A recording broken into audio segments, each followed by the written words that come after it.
You on live? Are you gonna add me on? Nah. No. I'm not on live. I ain't posted in hella long, dog. All right. Yo, what's up? It's the Gawdscast with Dan and Justin Henry. Follow us on Twitter. Our main pages, we dominate there, but we also dominate on TikTok. Follow us on at Fantasy Gods, GAWDS. Justin, my man, what's going on? What's happening? What's happening, man? Another crazy day in the world of sports, man. Woke up to some news, and as a Niner fan, you don't want to hear that, man. It's Debo, Talk bro. about it. Come on, man, Debo. I'm like, at the end Debo. of the day, bro, like Debo Samuel, I know you want to get a trade, but the Niners need you, dog. And I understand you don't want to play maybe both positions. A lot of people have their sources saying that, Debo doesn't want to play both positions, and I get it. For him, he wants to have a little bit more longevity in his career, but for fantasy, bro, like, what's up, man? Right. And as a Niner fan, we need you, dog. So don't leave, man. Don't leave. Yeah, no, Debo, I mean, again, an all-world talent, probably was one of the best football players, outside of, quarterback. I think quarterback's still the hardest position, but right, the best football player on the planet last year, I think. Cooper Kupp, best receiver. Yeah. Taylor, best running back. Josh Allen, best fantasy quarterback. But Debo Samuel, man, just a football player. I mean, just amazing. What he was able to do in the air and on the ground. I mean, the Niners need you, man. Niners they're knocking on the door. I mean, they made it far in the playoffs. Obviously, quarterback play kind of hindered them a little bit, but Debo, man, you're needed, man. You're needed in the Bay. I don't know. Hopefully, the Niners pay. You know pay what? up. The craziest part is, man, it's like obviously there's something much deeper than what is being out there, and I'm sure we'll hear it in the next month or so exactly what's going on. But to me, it seems like the Niners, whatever they need to do to keep him, obviously they're probably going to hold out as long as possible and not trade him. Say he's not even available in trade talks. I get that, but like you mentioned, Trey Lance is coming in the fold. Brandon Ayuk surged towards the second half of last year. We're coming off of a season where Kittle is coming. He'll be back, healthy, ready to go. This team was a couple plays away, a 10-point lead away from being in the Super Bowl. So the NFC West got a lot worse with Russell Wilson leaving. Like, I don't know, man. To me, this seems like odd timing. And there was a lot of talk about Debo Samuel, too, earlier in the offseason. He was saying, I'm not going anywhere. I'm not getting traded when the Miami picture started coming up of him training in Miami with Tyreek Hill. But to me, I'm like, there had to have been something here in this last month, obviously, with guys like Christian Kirk getting 20 mil a year, some of the, just other receivers getting top dollar. He's probably hearing from the Niners side, has to be the assumption that he's hearing from the Niners side, you know what? We value you as a dual threat piece, so we have to pay you in line with the receivers, but then also in line with the running back. So he's probably not getting the number that he's wanting, closer to that 30 mil. They're probably offering him somewhere in that 25 to 20 range, which I'd feel disrespected if I was him too. Yeah, I would feel disrespected. I think he's kind of taking a page out of the Le'Veon Bell playbook, man. Try to get paid as a running back and a receiver. It's tough. I'm paying him as a receiver, straight up. He just has the talent to do multiple positions because he's a football player. But that's also on the NFL team to, put him in situations that are not going to tear him up. Like running backs, they're always going to hit the linemen. They're getting hit almost every play, whereas your wide receivers can kind of duck and dodge, and they're being tackled by 160, 180 pound cornerbacks, not these interior linemen that are 350 pounds, right? Massive muscle, So, I'm paying this dude. Pay him. You need weapons for Trey Lance. Remember, Trey Lance is still coming off of there's rookie season. He's still new. He's still fresh. Like, you have to surround this dude with talent, and then once Trey Lance gets to a level in which he can elevate, then at that point, you can start making contract decisions because you're like, okay, well, I know Trey Lance is good. Yeah. Don't need too many weapons. He's elevated his talents up. Maybe Debo does go. I mean, hey, sign him to a 3-year deal, and then that's it. And then you're done with Debo. I don't know. But I think that, he's got to get paid. Christian Kirk, the Jags, I think the Jags did it on purpose. Man. Trent Baalke from the grave. You hit the tweet on the head. I blame Christian Kirk for all of it. Straight up, Christian Kirk. Give me his agent. I need his agent because it's amazing. Or the Jags just did some under the table sneaky shit and just kind of hey, said, fuck it, we're gonna do something fun. They to be sure as real, hell did, because I mean these receivers are getting paid. I'm happy for the players. Go get your yeah. bag, but just horrible for teams and cap space and trying to maintain players. Yeah, and I feel like the Niners almost hurt themselves in this situation because this is very similar to what happened with Jimmy G and Trey Lance. I think the Niners are always trying to play a contract ahead. So Jimmy G obviously would need to get paid here after this season. They wanted to draft Trey Lance, give him a year under coaching, and then have him start this year. Hopefully, trade Jimmy G in the offseason. I think with drafting Brandon Ayuk in the first round, the writing was kind of on the wall for Debo to not be here in another year anyway. And so now Debo's in control. He has control of the narrative, and maybe the Niners like, we got Ayuk, we can kind of put him in the place. To me, it doesn't seem, something just seems off, but it seems like the Niners are almost ready for this move already. And then last year he had the all-pro type year that, I mean, not a lot of people saw that coming. There's almost nobody in the league that saw Debo having a top 3, type year for receiver. Debo over Ayuk last year, though? What? I did. I mean, there's a couple people. There's a couple people that kind of had it. But hey, I didn't see no top 3 season though. Straight up. I didn't think he would ever be that kind of receiver. I think we probably saw like, hey, the upside of a high-end wide receiver too. That could his range. Exactly. And to have that season, now you have to pay him as a top 3 player, top 5 receiver. Like you have to pay him as that. I don't know. To be honest, if I'm Debo, I'm asking for 30. Yeah, I'm asking for 30 straight up. For real. Niners got to, pony up the dough. Or, if you shorten the deal, make it higher guarantee like a Deshaun Watson. Obviously not Deshaun Watson type deal, but you see how he had a 100% guaranteed type deal, which is crazy. I mean, that's awesome for him. And to say he didn't know he was going to the Browns, like I still think that's cap. You get $100 million, 100% guarantee in your contract. Yeah, I'm going there too. I don't care. Facts. Fuck it. On TikTok says name a player for edit Coop. Josh Allen, bro. Edit Josh Allen, my boy. Woo. All right. Yeah. So this offseason is crazy. I can't wait for the draft. Bro. Let's see what happens. If the Niners draft a receiver, that may be the time where Debo's going to go. But let's see what happens. I think again, if anything, franchise tag him or something. I don't know. I know he's in the final year, so I don't know if you can really franchise that. But yeah, I mean, yeah, you got to pay him. He's great. Let's do this though. I know you see the Niner championship, bottle in the back, but let's do this. And this probably hurts me more than it hurts you. Let's pretend that Debo gets traded, right? Let's just pretend that Debo gets traded to another team for fantasy purposes.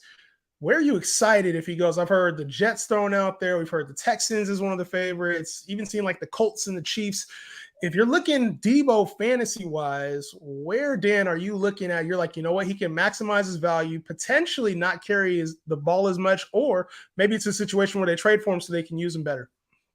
Well, for me, I mean, I'm looking at the Packers. Probably the Chiefs. I don't know about the Chiefs. I think the Packers is probably the most fantasy relevant. Just because I think that they don't have much competition in the wide receiver room. Tanyan's, Tanyan's probably the best weapon at this point. But it's just Aaron Jones, it's Dylan. I don't know what they're going to do in the draft. I would assume that you'd go defense, because Rodgers can elevate anybody really. They just signed Sammy Watkins. Which you feel like feel like that, even with knowing that they didn't want to pay Devontae Adams 30 mil. Like you still think there's a possibility he could go to Green Bay, or even like the Chiefs, they didn't pay Tyreek Hill. Like you still think these teams would be actively trying to go get Deebo Samuel and hopes and still having to pay him? Well, I mean, it just depends. It depends on what kind of deal agreement you can get out of Debo. I want to. If I might be trading for you because you're technically not a free agent. You have one more year in your contract, but right. XXX. So it just depends on, I'm going to trade for you. Let's sign maybe even a 1-year extension. I'll get you for 2 years, but I'll max it up. Yeah. And you could dip after 2 years because my window is short with Rodgers anyway. Who knows if this is Rodgers' last year. Right. You don't know. Like you just have no idea. So, I don't know. For fantasy, I'm just looking at fantasy. Whether or not what the teams do or what they don't do is irrelevant to me when you ask me the question of fantasy. I think Debo on the Packers would be crazy. But as a Niners fan, like You always beat the Packers. You don't want Debo on the Packers. No, hell no. Oh. Hell no. There's no way. It's tough. I'd like to see him on the Colts. The Colts would be crazy because they've shown interest. Taylor, Debo, Yeah, your boy Taylor take some carries away, take some of the load away from him. Carries away, but I'm okay with that. Share the wealth. He could probably fit that little Naheem Hines role too pretty well. You know what I mean? Coming out the backfield, just a few catches, and Matt Ryan, he already knows how to use Cordell Patterson, so it probably would be a good fit there with the Colts. They probably could pay him too. They got the money. Yeah. So I don't know. Debo, to me, I feel like what he's looking for right now is to just be a dog. He wants to be the alpha receiver, which he was in the Niners, but I think more as a receiver instead of just a playmaker.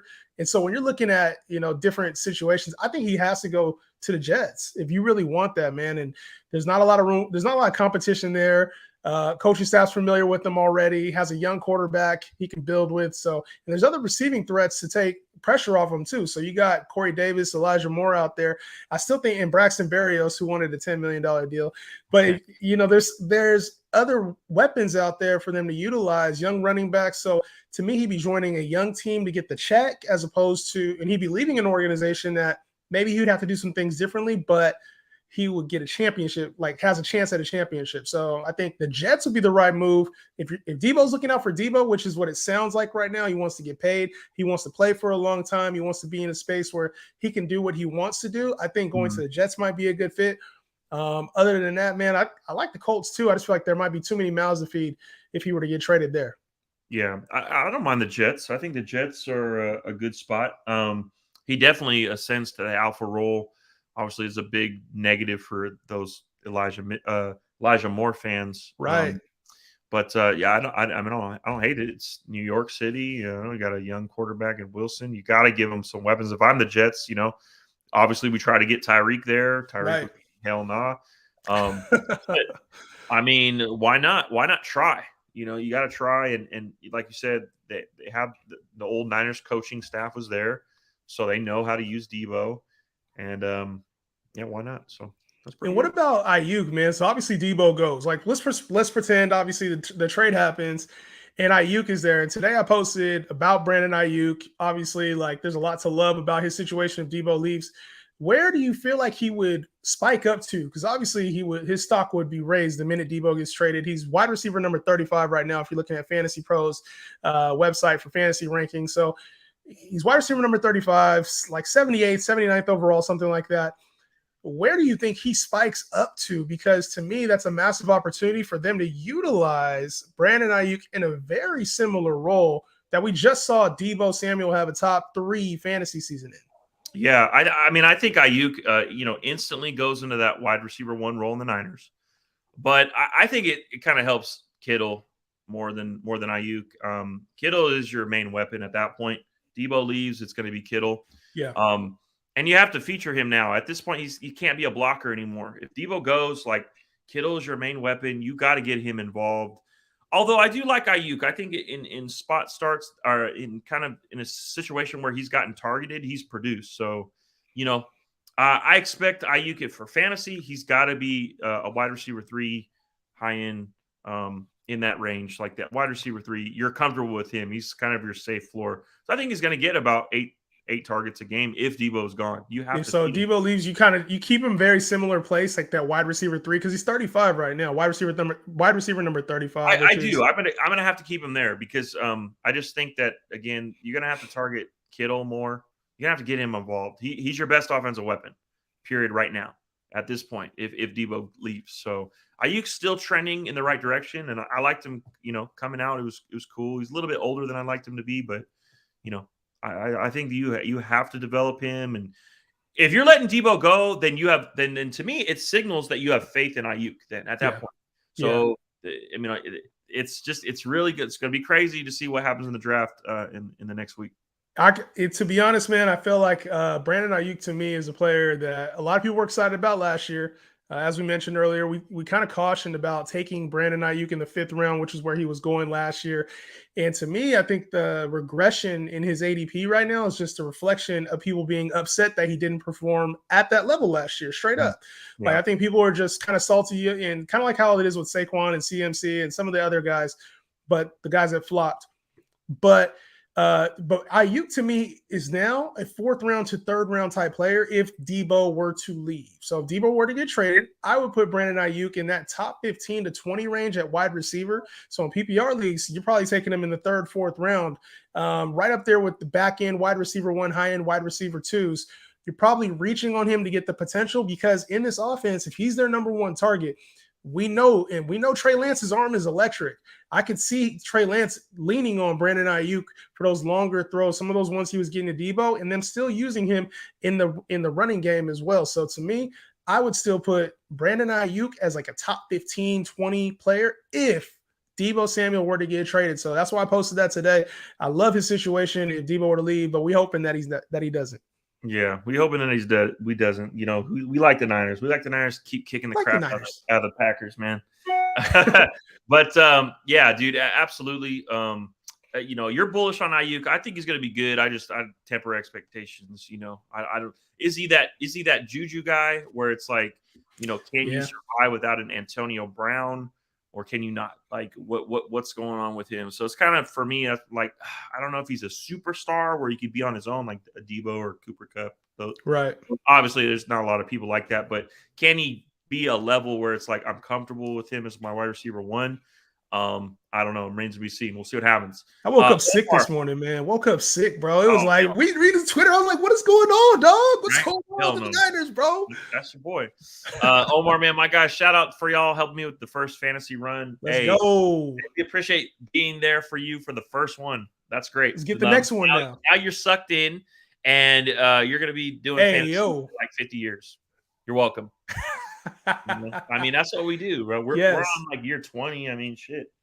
Hey, and Omar, bro, the more you do this, the more you kind of just tap in with us, ask questions. Feel free to ask. Hey, if you guys are on the live right now, ask whatever questions you want. We'll answer them throughout the broadcast. We'll probably be on for the next 45 or so, answering whatever questions you have. But whatever questions y'all have, ways that we could be helpful for next season, even too. Now's the time to start. Fantasy don't quit.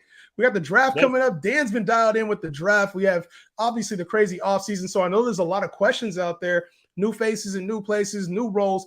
That's what we're here for, man, to get y'all the information you need. So shout out to you, Omar. Appreciate you rocking with us. And yeah, we got a whole lot more dialed in for this year. We just got started last year. So if your first fantasy run was with the fantasy guys during year 1, get ready because we got a lot more coming your way. Year 2 is on the way, man. Year 2, baby. We're super excited. We're here to help you guys win, period. Yes, sir. Blank. And we're, like I said, we are the creators that actually give a fuck. Yeah. we care, man. So whatever you guys need, ask questions. We're here for you. Especially during the season, we're going to be doing your sit and starts, and then week in review on Tuesday. So lock it into the Fantasy Gods again. Instagram, Twitter, Twitch. Our Instagram's lacking. I ain't gonna lie. Baby, all of it. Let's go. Hey, our Instagram is lacking. We supposed to have somebody on the Instagram, and they kind of lacking. I ain't gonna lie, Clay. It is what it is. Hey, man, if you guys are interested in working for the Fantasy Guys, let us know, man. Hit us up in the comments. Let's go. It's good, bro. We always out there looking for fun, man. Let's go. So we got another one. So it's gonna be our top players outside the top 100. So, Justin, give me one player outside the top 100 that you like this year. Yeah, and it's easy to go with like quarterbacks outside. Like I think Trey Lance is outside of the top 100, but I'm going to go to a position player, somebody that's probably a little under the radar because he got hurt last year, and that's DJ Chark. Blessed with a very good opportunity to hit some numbers this year, man, on a 1-year deal. I think he's on a prove-it deal, and so things didn't go the way they wanted to in Jacksonville. I'm not saying he's going to go be a wide receiver 2 for your fantasy team or a wide receiver 1, but this is somebody you can get outside of the top 100 right now and draft him and have success because the wide receiver position is pretty deep. But this is and I know a lot of people are going to be like, well, what about Amon-Ra St. Brown? What about St. Brown? He's the guy there now. That's fine. But there's still a piece that's needed when you're talking about DJ Chark. Like he has to be a part of the offense as well. And so I think he signed there. It was a $10 million deal. He didn't sign there just to be a backup 750-yard guy. He's going to be the red zone guy. And I think we're going to see a lot of pressure taken off Amon-Ra St. Brown in a role that is favorable for DJ Chark. And so You can get DJ Chark. He's the wide receiver 55 right now. So you're drafting him as like a wide receiver 6, excuse me, just somebody way back in that, you can just draft in the later rounds outside of the top 100 and probably get a decent value, even in standard league. So if you're talking PPR where you need all the catches, it's a late round flyer. If he goes and he performs, he gets 1,000 yards, cool, you won. And in standard league, he's even more valuable because if he gets 1,006 like he was accustomed to doing in Jacksonville, you still won. So I think a lot of eyes are off DJ Chark right now. It's a good time to get him. Yeah, I like DJ Chark. I think, again, coming off injury, getting out of Jacksonville, for right now, I mean, he's upgrading quarterback. Hopefully long term he's downgraded. But, Jared Goff is still the man there. They may draft a new quarterback at 2. That's I can see it. Likely. I mean, they probably should and just develop him. Use Jared Goff as your bridge quarterback. And just kind of help out your rookie quarterback coming in. But and if that's the case, then I like Chark in that one and that pick. I still like St. Brown. I think St. Brown's probably still the man there. So I'm not sure what upside you're going to get out of Chark for my taste. I do like his position where he's going to be the X receiver. He's going to be field stretching. That's who he is. He's a field stretcher, big guy. Can be a red zone threat, deep ball guys, but I'm not sure if Goff is that deep ball quarterback. Obviously, they traded for Stafford, and Stafford's that deep ball guy. Right. And Stafford proved to everybody that he was an elite talent at the quarterback position. He just was on a shitty team. So he proved it. Like, there's point blank. He's a Super Bowl champ. Stafford is the dude, right? So he did his thing. Now we got to go with Goff in Detroit. And while I do like Goff as like your, late throw in QB2, if they don't draft a rookie, that's only if they don't draft a rookie, because I like the weapons. You got Chark, you got Hawkinson, you got St. Brown, you got Swift. There's pieces there to win on the offense. Plus, they also drafted that offensive lineman. I can't think of the name right now. Off the top of my head. Campbell is doing a number with that team too, man. So and they got pieces. Like, Detroit is honestly, man. I with Devontae Adams leaving, like, I'm not saying anything, but I'm saying don't get ahead of yourself now. Don't get it. It's still the Lions at the end of the day. It could happen, dog. Like, it's still the Lions. I know they're the Lions, but I root for the guys like that. But oh well, I'm not rooting for the Jets. Fuck the Jets. But Lions, dog, like, yeah. I want you to win. I want it. We'll see him on Hard Knocks this year too. So I think people get invested in them. We'll probably actually get a lot of DJ Chark love and Amon St. Brown love just because of that. Hard Knocks, they tend to favor the players. So we'll see, man. I think DJ Chark, he can have a good season, bro. Yeah, we'll see. All right, so I'm gonna go with my player. We'll stick with receivers. To me, again, we're using Fantasy Pros. So shout out to Fantasy Pros. Good looking, bro. I'm gonna go with Kenny Galladay. And a lot of people hate Kenny G. I ain't gonna lie. I mean, even I hated him last year. It, like, ruined some of my teams. Not all of them, but some of them. Look, I think Kenny Galladay obviously hurt, injured. They had a horrible coaching staff last year, just garbage. Daniel Jones didn't play well. Offensive line is trash. Saquon Barkley never. I mean, fuck. We can go on. We can go on and on about Jones. But again, money talks, and he still is the X receiver. He's still in his prime at 28.5, so he's still there. Now, do I think that did he fully get over his injuries? I just don't know. Right. For me, it's 3 strikes and you're out. This is the last year for me. But I think for me, it's getting the value, right? So to me, he's wide receiver 56. If you double his stats, right, and you give him 4 touchdowns, you at least double his stats, okay? So he gets 74 catches, 1,000 yards, and 4 touchdowns, right? Right. That's at least good for wide receiver 3 at minimum. You're getting a mid wide receiver 3, close to wide receiver 2 value at wide receiver 56. Okay. So again, for me, it's like, okay, I'm probably going to get him as my wide receiver 5. For bye weeks, whatever if you can get that wide receiver 3, why not? Why not take a shot? And we know he's going to be the guy, and he has the money. Kadarius Toney is showing flashes, but Kadarius Toney's not even showing up for off-season work already. Voluntary.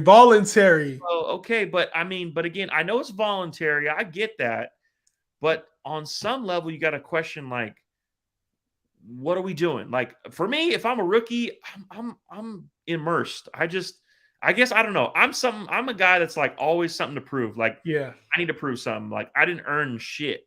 I'm still a rookie, dog. Like, and again, I know it's voluntary, but it's like you gotta get involved in the culture, and part of it could be the owner, the GM, the coach. They're not really getting the players to buy in because if you looked at, I don't know if you saw the Bills Instagram, it was snowing, and all these Bills guys having a blast. They're like, dude, I don't think anybody didn't really show up except for Porter, who was trying to get paid, which, okay, I get you. You earned it. You're an all-pro cornerback. Like, I get that. But other than that, everybody's excited to come to Buffalo, man. It's a new culture. So it's like these are the things that I don't know what the Giants are doing, but if at wide receiver 56, I'm going to get that upside. The problem is the Giants don't know what they're doing. They got all those receivers out there. And I like Kenny G. I think that he has potential. Like you said, in a wide receiver 5 to 6 range, that's a fucking pick. Like, let's go. Like, let's get the upside.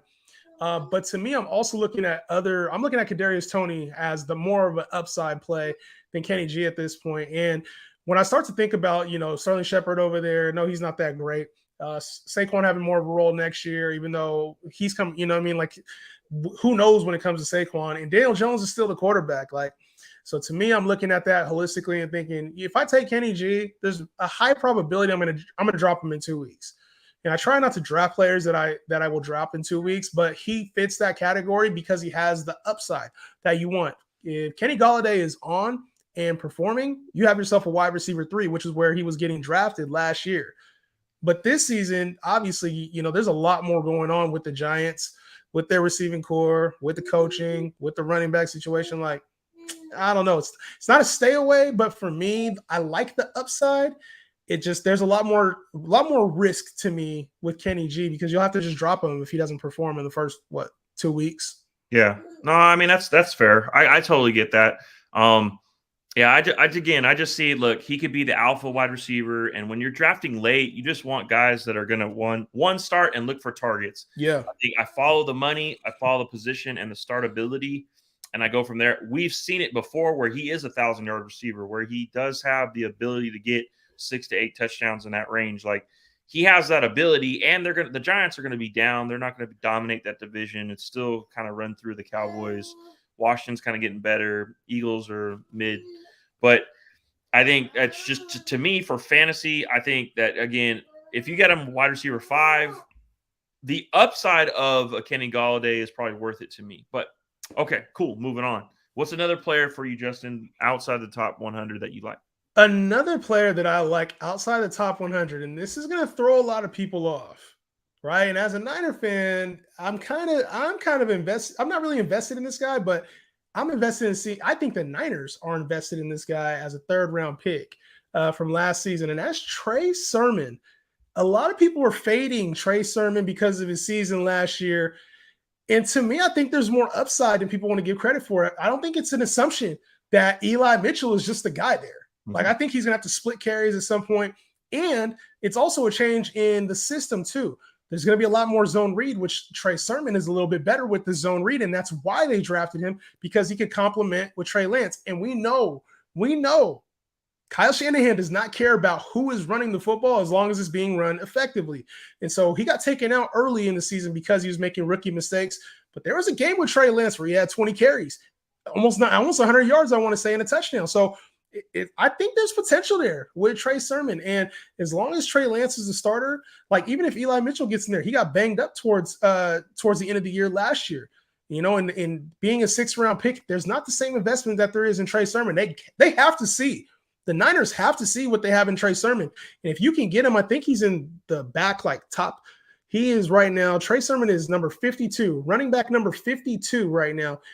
You can get him outside the top 100 very easily and get a flyer. That's a potential starter in a run-heavy offense.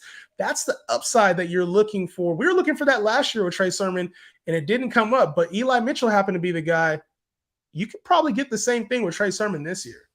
Yeah, I'd have to agree with that. I mean, again, if Eli Mitchell sprains an ankle out for 3 or 4 weeks, Trey Sermon is kind of locked in, as an RB1 at That's this a point. 0 RB specialty pick right there. If you go on 0 Yeah, RB, grab if you Trey guys are Sermon, 0 bro. RB fans, Trey Sermon is definitely one that I'm looking into. Again, good draft capital, had good college production. He's not as good of an athlete as Mitchell was, and again, that's kind of a factor in running backs. But again, they drafted him high, so they're gonna have to know what's going on with Trey Sermon. Definitely. For me, I'm kind of switching up. I had Tanyan. Fantasy dudes. Oh, fantasy dudes hanging out with us. What's happening, fantasy dudes? Okay. Yeah. Yeah. Okay, good looking, man. What's up? We're gonna have to answer some questions out here, but for me, I like Cordell Patterson still. I think he's criminally underrated at this point still. I know he's older, but he signed and his role hasn't changed. Like it hasn't changed at all. Maybe the quarterback with Mariota, with Matt Ryan, we'll see, old Mariota or young Mariota versus old Matt Ryan. Is there a level that equals out or not? I don't know. But to me, he's going at running back 39. Yeah. Like 39. I don't get it. I can't see, I just can't see even 30 running backs better than him. Like Ramondre Stevenson going ahead of him. No, I can't do it. Like, who else is going ahead of him? Like Melvin Gordon right now is still going ahead of him. Like he just had a top 10 running back season, and he's going. Like, I know we faded Mike Davis, dog. Like that was our thing. Fading that, not that heavy, dude. Like, how does again in Dynasty too? If he's being sold for like pennies, go grab him. Just get that 1 year flyer with him and just write it in, because I mean I think like that. He'll produce RB2 numbers, and they're gonna run the zone read too with Mariota, bro. They have to. I don't get it. I just don't get it. So. They have to run that zone read with Mariota too, because that's the style that he plays. Like, there's no way he's not going to be he's going to be super effective no matter what. They're going to have to go to the ground with him too. Like, as a running back, I love the situation. Mariota's going to give him the ball too. Cool. Fantasy dude, man, what's up? What's happening? Thank you guys for hanging out with us. Kenny G or LaVisca, who am I taking? I'm still taking Dan guy. I'm still taking Kenny G because no more. Chanel a Dan guy no more. They're criminally disrespecting LaVisca. I think it'd be funny if the Niners traded Debo and got LaVisca and then turned LaVisca into Debo. Like I would be weak. I think, because that is who I think LaVisca is, but just at a lower tier. Obviously, no one is Debo Samuel. Like, right. Keep it real. But wouldn't that be some funny shit if that happened? It would be. It would be some funny shit, but I don't know. I can't buy long term into Kenny G. Like, if he hits, you won, and you got a wide receiver 3. And I mean, we really haven't seen anything out of LaVisca Chenault. But what year, Dan? This is a question for you. You know this. What year do wide receivers tend to hit? Year what? Year 3. Year 3. It takes. I'm just saying. Yeah. And new staff, new coaching staff. I think we see a different Trevor Lawrence this year. Yeah. I don't think there's much upside with LaVisca. I like LaVisca coming out. I've been on LaVisca. I think, but shit, man. If he just sucks, he sucks. Like, I probably would go with Chenault and not feel good about it. You know what I'm saying? But it's just, to me, the variance on Kenny G is so low and high. You know what you're getting out of Chenault. You're getting a back end wide receiver 4 with some minimal upside. Yeah, that's fair. All right, Smooth. What's up, man? Smooth was good. With us, dog. Smooth is always with. You got to get in the league, Smooth. Get in the league. Gonna get in the league for sure. Do you think Mecole Hardman will break out?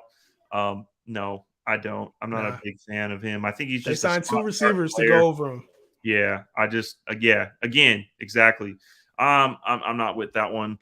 Fantasy dudes talking about our Niner guys. Sherman's the guy. Only a matter of time. We'll see. I did like Mitchell coming out as a late sleeper rookie, but again, they drafted him heavily high. Sherman was I think a 2nd round pick, and you got to figure out what's going on with that. I'm gonna say that on TikTok one day, and people are gonna go crazy over that take. Yeah, for sure. I love it. Can't wait. Do you think Dolphins trading for Hill will force the Bills to draft a cornerback in the 1st round? No, I don't think so. Obviously, if we get a really good prospect at that pick 25, I think who wouldn't want to add to their defense and make it better.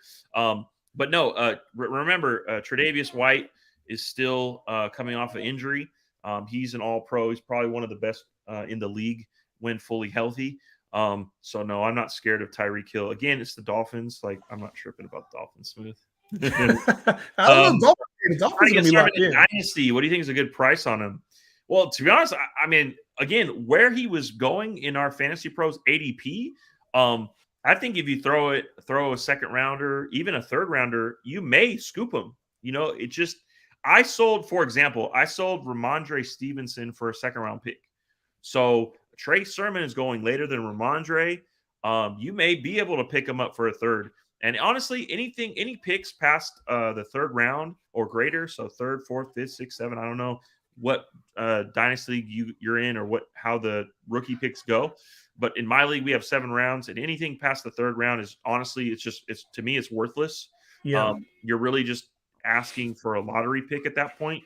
And I think that if you lock in a backup, even like a Tony Pollard type situation in which if the starter goes down, this guy's going to be locked in high in RB2, possibly RB1. So I'll take that any day over a third round pick, a random third rounder. F them picks. F them picks. And yeah, Trey Sermon to me, he's the kind of player, like if you have older player too that you're like just trying to get off the roster, an older like receiver, that somebody name value type player that's maybe going to be retiring in the next 2-3 years, that's a player I would do it too, because Trey Sermon to me is, if he hits, the part about Trey Sermon is if he hits, he's the Niners running back for the next 3 years. Like if Trey Sermon hits, he is the guy for the next 3 years because of Trey Lance. Like if he fits in the zone read like they're expecting him to, now you have a running back stud. You're going to have at minimum in the Niners offense, he's a back end running back one. Like that's what you have. So I think the hit factor for me is worth a third round, fourth round pick, whatever it is. And you can probably get him for a lot less, something cheaper, like a player, like I said, you're just going to throw away maybe an AJ Green type player, like somebody who could you can just be like, you know what, he's going to retire in 2 years. Send it here. You can have him. So I think you can get Trey Sermon for a lot lower than you think. Maybe even like a 2-for-1 deal, a player that you have even, like say you want to make an even swap on a deal and then you want some back end. Add him as a back end piece, man. People give up Trey Sermon right now. I don't think he's highly sought after, especially because right now he's Eli Mitchell's backup. Yeah, no, I agree. What do I think about JaMychal Hastings? Nah. Nothing. Yeah, I don't think about JaMychal Hastings at all. Again, he's an undrafted pick in 2020. Showed some solid speed. He's kind of a weight, he's 205, kind of undersized. But no, I mean, again, he's undrafted. There's no ties to him. So to me, it's just he's just a nobody really at this point. Yeah. So, all right, cool. Gabriel Davis season this year. That's a good question. We'll see. I traded him for him in Dynasty. Again, the Bills didn't do anything in the offseason that would, question anything. I think I do. I think that Crowder is an upgrade on Cole Beasley, but I just think that it's Gabriel Davis plays a different position. He's not going to be that slot guy. He's still kind of on the outside X, whereas Stephon Diggs is that mid to deep threat, and then Crowder's your slot guy in the middle. So Josh Allen has plenty of balls to throw around. He's going to throw it 500 to 600 times every year, unless they really commit to the run. We'll see what happens, but like I said, I'm a little bit more bullish than Justin. I see him like I could see him wide receiver 2. Like that's just I see that top 24 season. Does he have the upside for a top 10? I mean, he does. It's Josh Allen. That's that he has the size, the athleticism. He's shown it in the playoffs. Like there is something there. He could. Do I think that'll happen? No, but you got to think that there's only so many players that have that upside. Like we're not going to say this like Kenny Golladay doesn't have the upside of a top 10 guy. It's just not going to happen. Laviska Shenault, it's not going to happen. But a Gabriel Davis, young, explosive, big with Josh Allen, it could. I don't see it, man. I don't see it. I don't see it at all. Like, and I know you're really high on him, like you said, top, wide receiver 2-ish to me. If you're playing 12 team, probably is what you're talking. But to me, I just don't see a wide receiver 1 upside. Like, unless Stephon Diggs just gets hurt and he's not playing. Like, they just signed him to a massive deal. They just signed Jamison Crowder to take over the Beasley role. We know Dawson Knox is going to be healthy next season. Like, to me, I know Josh Allen has a big arm and can feed a lot of mouths, but to me, I think Gabriel Davis is a weekly kind of a risk reward type of wide receiver 3 at best. At best, he's going to give you, 800 yards and 8 touchdowns. Like, to me, he's going to have a couple blow up games throughout the season. And then other games where he's not going to really do a whole lot. He kind of reminds me of a similar version of like a Marvin Jones. I would put him as, where he has a big game potential, but then he's going to have a lot of games where he's 3 catches for 50 yards. And to me, like, if you're playing and you like the upside guys, cool. I just think his weekly floor is going to be a little too low to put him in that wide receiver 2, wide receiver 1 range. Even that wide receiver 3 range, I'd be very skeptical of taking him. I think there's some better names, but hey, I know I'm talking to Bills Dan right now. I'm not talking to fantasy guys Dan with that top 10 shit, bro. I mean, like I said, anytime you could pair a receiver with an elite quarterback with the talent that Josh Allen has to make players relevant, I think that, again, the upside's there anyway. So, like, if Tyreek Hill with Mahomes, I mean, he has the upside to top 10. It's just who he is, right? Yeah. Obviously, Gabriel Davis isn't Tyreek Hill, but pairing talent with elite talented quarterbacks, you're going to produce results. That's kind of my strategy going into fantasy. I always want to tier my players with high-powered offenses. It's just kind of how it works, man, because the way to get fantasy points is to put up points in reality. So that's just for me. Porter, man, what's up, Porter, bro? I haven't seen you in a minute, bro. James Porter was good. Traded the 201 and the 202 for Ayuk. How do you guys feel? I love that. I love that. I don't think there's a lot of talented receivers or any, honestly, players in this draft. I kind of have one guy that I, think is you have to draft him at 101. If you don't, then you're just not playing it right. And that's Breece Hall for me. But other than that, I don't hate that at all. Go get Ayuk. We know what he is, especially if Debo leaves. You got a bona fide, wide receiver 2, high-end wide receiver 1. So I love that. They're just picks. Again, you have to hit on those picks. We know what Ayuk is. So definitely, and especially in Dynasty, if you're trading those picks to league mates that don't know what they're doing for rookies, they just like fall in love with next year's class. Like, there's a difference between trading them to me and trading them to like Clay. Like, you're not gonna don't trade them to me. I know what the hell I'm doing. But if you trade them to Clay, then you got overs because who does he pick? He just picks whatever fantasy post says. Clay catching strays on this episode. Yo, I ain't mad. But to me, I love this pick, man, because Ayuk. So worst case scenario for you, obviously, you're like, oh man, Debo re-signed. Well, worst case scenario is you have a high upside wide receiver 4 with Ayuk, like weekly wide receiver 4 with higher upside if something were to happen to Debo or he gets more involved in the offense. Best case scenario is Debo gets traded. Next scenario is that Debo stays and Ayuk goes to a different team. He's a first round pick. Like, a guy is a first round pick, so it's not like he's not talented. And in Dynasty, we've talked about it, a lot of times talent overrides situation. Not every time, but a lot of times talent overrides situation. So when you have Ayuk, you have the talent. We've seen him produce. I think you got overs with that deal, and it seemed like a lot. Two top end second round picks. I think you won that one though, man. Yeah, I'll take that one every day. I think Crowder gets more work than Davis in most weeks. Look, I understand it target wise. Yeah, targets. Yeah. Fantasy points, probably not. I don't know. I'm not there yet with Crowder. I can see him getting like 4 or 5 catches a week. Yeah, it's a good football move for the Bills. Yeah, I think they upgraded that position over Cole Beasley. Look, I love Cole. I thought he was great for what he is or what he did, but I think Crowder is an upgrade. So the Bills are moving the right direction. They just need that running back piece and then just load up on defense. What I would do is I take Breece Hall in the first round, and the rest of my picks are going to be defense. Bills Dan talking. Bills Dan will do that. Hey, but you mentioned something. You said Crowder, is going to be an upgrade over Cole Beasley. I don't think it's necessarily an upgrade because Cole Beasley, the one thing he did have was durability. And that's the one thing you have to worry about with Jamison Crowder is durability. Over his career, he's missed a lot of games, especially in the last 2 years. So just be careful with Crowder. And saying that he's going to get more work than Davis, I could see him getting 5-6 targets a game. But what is he going to do with those targets versus Gabriel Davis? So, yeah, he might have 80 catches, 90 catches, and Gabriel Davis might have 60. But Gabriel Davis is going to do a lot more with those targets and touches than Jamison Crowder will. Yeah, I think I don't think that's that bad of a take, though. Crowder getting more work than more targets than Gabriel Davis. I don't think that's that bad of a take. Yeah, no, I don't think so either. Do you think a zero running back strategy is effective? No, I do not. We've always preached that smooth. We take the best player available regardless. So if it's a running back that's best on board, taking a running back. Again, I think the best strategy, if you're gonna actually think about strategies, I think it's just locking in one good running back.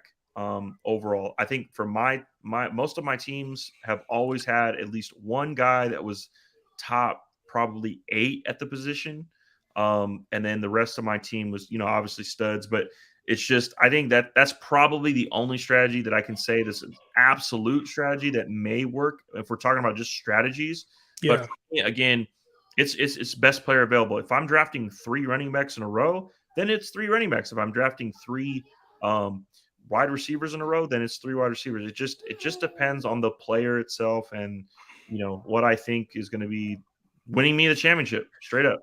Yeah, and I go with best player available. I mean, I don't walk into a draft thinking I'm going to take all running backs or all wide receivers or I'm going to skip on tight ends. Like, you can't say that heading into a draft. So when you're talking about is zero RB an effective strategy? Yeah, it is an effective strategy if the right players are available. If everybody takes all the wide receivers and there's some stud running backs there, better believe you have to take Jonathan Taylor if he's still sitting there at the 8th pick. Like, you don't want to avoid him just because of that. So to me, 0 RB is a viable strategy.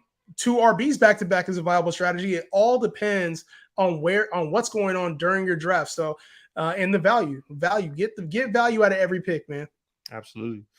What do you think happens to Murray or Hopkins if Murray's moved? I don't think Murray's moved at all. I think they're going to pay the man. There's no reason for Arizona to move on from Kyler Murray. What do you have left? What are you going to get? I'm paying the dude. Let's go. Yeah, it's D-Hop. It's D-Hop. We don't got to talk. It's D-Hop, bro. He's as long as he's healthy and on the field, he's a wide receiver 1. I made a video earlier this month. Not team running back, not team wide receiver, best player available. I see you learning fantasy, dude. Yeah, learning. We've been preaching it. Us, man. It's all good though. We've been preaching it, bro. We've been preaching it, bro. You know what it is, bro. It's a good strategy, though, man. Player available is what it is, bro. That's how it is. Honestly. What players are expected to be very high in fantasy football? Do you expect to be a bust? Amon St. Brown. I don't think Amon St. Brown's gonna be a bust, but yeah, let's take a look at some players in the high rounds. So I'm gonna say top 50 that I think could bust. Let's take a look. I'm gonna just go in like first round. Like, let's just go like first round, right? First round. Let's see. Top 12 for Fantasy Pros. So we got Taylor, Derrick Henry, Austin Eckler, Dalvin Cook, McCaffrey, Mixon, Najee, Nick Chubb, Javonte Williams, Cooper Kupp, Jamar Chase, Justin Jefferson. Fuck, all studs, right? But if I had to say bust, right? Bust. Now, what is your definition of bust? Is it this? I got one. I got one for you. Okay. And it's an obvious name. It's an obvious name, but I can see DK Metcalf having a really, really bad year next year. I know he doesn't care who his quarterback is. And I know that his value right now, people are probably down on him already. But to me, that quarterback scenario is not good. When you got Drew Lock and Geno Smith battling it out, to me, that screams there's going to be trouble. And so DK did have a couple good games when Geno came in. But the only thing is you have to rely on that for an entire season. And if you have to rely on Geno or Drew Lock, so unless they address it in the QB in the draft, or they go out and they trade for Mayfield or they trade for Jimmy G, I'm not touching DK Metcalf. His upside to me has just been cratered, and probably Tyler Lockett too. I'm not touching either of those Seattle receivers. I don't even know where DK is supposed to be going right now in the top 10, I'm assuming, but I'm not touching him. Yeah, Fantasy Pros got him a little bit later than you guys. He's at 34 overall. Yeah, that's tough. In the top 12, I'm going to go ahead and go with Derrick Henry. I think that Derrick Henry has that bust factor with him. Again, getting a year older, coming off an injury. Like, are all these carries coming up with him? So, to me, like, he doesn't catch the ball. Like, I like guys that, at least if you're a running back, you have to catch the ball. And, again, Derrick Henry's a different animal. He's a beast. Like, all hail King Henry. But if we're talking about just who has the potential to bust, I think it's Derrick Henry. Again, who knows? Adding up to all these hits, you're a big dude. You don't catch the ball. You're coming off injury. The Titans are just they don't have it. Like, what is going on in Tennessee, bro? Like, I don't know. So I don't know. I had feel to pick like it. I'd say Derrick Henry in the first round. I don't know how you could fade him, bro. How are you going to fade Derrick Henry to king, bro? After last season, had an RB1 season in 8 games, dog. 8 games. He didn't even play the whole season. He was still an RB1. Like, to me, that's nuts. How do you fade that? Unless he gets hurt again. Who you want to fade? McCaffrey? You fade Dalvin Cook? Fade Jonathan Taylor. Oh, you're out of your mind. You're muted, dog. I'm muting his ass. Get the hell out of here, bro. We're not kicking you, bro. Remove, dog. You're out. All right, James. I got Allen, Eckler, Williams, Diggs, Gallup, Ayuk, St. Brown, Carter, Thielen. It just keeps going. The whole team. How we feel. That's a lot to process. Hey, look. Anytime you got Allen, okay, number one, you're good in my book. So I think overall, man, you're doing good. Look, Eckler, Williams, good solid running backs there. Javonte, just need another high-end wide receiver. So for me, I'm probably seeing if we can sell Thielen. I'm probably seeing if we can get value at a Donovan Peoples-Jones, because I think people are trending up with the fact that Watson's over there. Yes. If you can pair like a Thielen, Allen, and maybe Amon St. Brown, you may, because again, his value is going through the roof. Try to get a higher end wide receiver, because that's pretty much all you need. If you get that one, pair it with Diggs, Eckler, Williams, Allen, you're good to go. And I like you got Henry in there. Is that Derrick Henry just chilling away on the bench? But Allen Lazard, Thielen, Carter, St. Brown. You got some good pieces. I would definitely make a move. Because you got the Allen and Diggs stack, but right now your receiver game is a little bit weak. So definitely, I mean, Allen Lazard's probably going to trend up. St. Brown is going to trend up. Ayuk's going to trend up. To be honest, I would pair 2 of those guys and go get a stud. Yeah, that's what I would do for sure. Fantasy, I think I'm going to have a hard time picking Henry and Eckler. Hey, man, you know me. I just called Henry a bust. So I'm going to go with Eckler. Again, I think it's the Jonathan Taylor versus Eckler debate that I had all last year. Again, for me, Henry's going to be fine. I picked a bust. That's the only one I could think of, because I like all the other guys. They're all studs in the first round, man. I hate to see first round guys become a bust. It's just not I don't like that, but right. I want to see players win. But Eckler, to me, maintains his role. He's a receiving back. The Chargers are doing fantastic on the offseason. Probably overpaid a little bit, but I like where the Chargers are going. And Eckler's going to get his. So I'm going to roll with Eckler, because the floor, again, he's going to catch 4 or 5 balls every game. Give me the 5 points plus whatever he does. Dude had 20 touchdowns last year. Man, keeping up with Taylor, I don't know how. Yeah, I give me Derrick Henry, man. And I know the catch, even in PPR leagues, I know the catches aren't there, but I have a hard time believing Austin Eckler is going to duplicate what he did last season. I was already kind of skeptical on the injuries last year. He survived an entire season. I'm not banking on injury, you know that, but it's hard to see running backs go through 2 seasons back-to-back healthy. I'm going to go with Derrick Henry on that one. My dude's smooth, but I like this part right here. I might have to trust Mike Evans for one more season since AB is gone. One more season. Might have to trust. What? Bro's been a top receiver. Like, how are we still not trusting Mike Evans after what he did last year, man? In a down year. Last year, I don't think people realize that. Last year was kind of a down year for Mike Evans. He played all games, but he was hurt. There was a period of time where he was hurt during the games. Like, how are we still fading Mike Evans? Chris Godwin's probably going to be out for half the season. AB is gone. Mike Evans to me is a buy at all levels. I don't know how. Hall of Fame player. Gotta buy him. I don't know why you don't take Mike Evans. He's a beast. Been a beast. It's 2022, man. Let's go. Like, Mike Evans is the Mike Evans hate was left last year, man. We the fantasy guys get value. If you're getting Mike Evans as your wide receiver 2, wide receiver 3, I mean, just take that all day. Right now, he's going wide receiver 10 at this point. I think he's wide receiver 10. 25 overall on Fantasy Pros. And in your drafts, he's going to drop. Like, in your drafts, everybody's going to take the higher upside names over Mike Evans. He's going to drop. Yeah. I need his jersey, I think. He's just He's a stud, dude. I saw an all white one. I almost copped it, bro. I should have. We've been on Mike Evans, Brian. To be honest, like what you're getting floor wise from Mike Evans. So when everybody says, "Oh, he has a low floor and a high ceiling," I don't think that's always correct because he comes through most weeks for you. There's going to be 4 or 5 weeks that he doesn't produce for you, and guess what? That's 99% of receivers, except for Cooper Kupp. Every single week, there's receivers are always going to have weeks where they have down weeks, and you got to take that. But you got to take that production. It's just what happens. And so for me, the inconsistent or 40% of his production came from 4 games. Go look at most receivers, man. It's going to be about that range. Don't listen to the hype on fading Mike Evans. I thought we eliminated that last year, man. We obliterated Max on it. Weak ass Max. Nah, it's all fun. Oh man.